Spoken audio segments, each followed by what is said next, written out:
This is TWiT. New York Times did a profile of Jony Ive. I guess you could argue this is the first admission by anybody that Apple's looking at watches. Jony Ive said Switzerland should be worried. I don't know if Johnny really thinks that Switzerland makes most watches, but apparently he says Switzerland is in trouble. Yeah, that's kind of a, a far-reaching and overreaching statement. I think so too. Yeah, I'm sorry.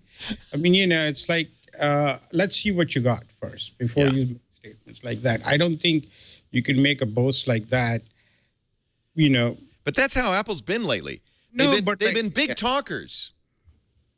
Eddie Q said earlier this year at the Recode conference, the Code conference, we've got the best product pipeline I've seen in 25 years. Apple's been trash talking of late, and I'm waiting for them to deliver.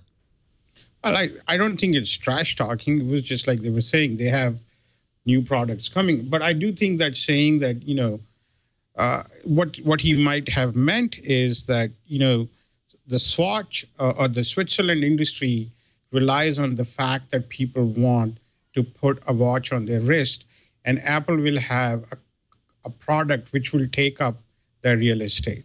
Like that, it may not be a watch, it can be something else, but they are going to occupy the real estate on your wrist, which is where the watch industry gets challenged. But I think people buy watches for a whole different reason. I mean, they're not buying it to see time. That is pretty clear. Yeah. And so it'll be interesting to see what happens. I'm actually pretty excited about